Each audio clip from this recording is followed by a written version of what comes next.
بسم الله الرحمن الرحيم إن الساعة لآتية لا ريب فيها ولكن أكثر الناس لا يؤمنون وقال ربكم ادعوني أستجب لكم إن الذين يستكبرون عن عبادتي سيدخلون جهنم داخرين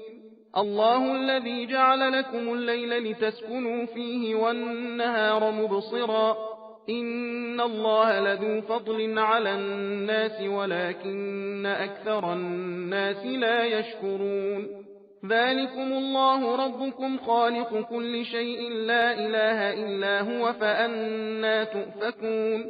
كذلك يؤفك الذين كانوا بآيات الله يجحدون الله الذي جعل لكم الأرض قرارا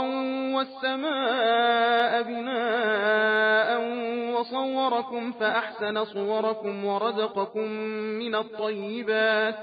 ذلكم الله ربكم فتبارك الله رب العالمين هو الحي لا إله إلا هو فادعوه مخلصين له الدين الحمد لله رب العالمين قل إني نهيت أن أعبد الذين تدعون من دون الله لما جاءني البينات من ربي وأمرت أن أسلم لرب العالمين هو الذي خلقكم من تراب ثم من نطفة ثم من علقة ثم يخرجكم طفلا ثم لتبلغوا أشدكم ثم لتكونوا شيوخا ومنكم من يتوفى من قبل ولتبلغوا أجلا مسمى ولعلكم تعقلون هو الذي يحيي ويميت فإذا قضى أمرا فإنما يقول له كن فيكون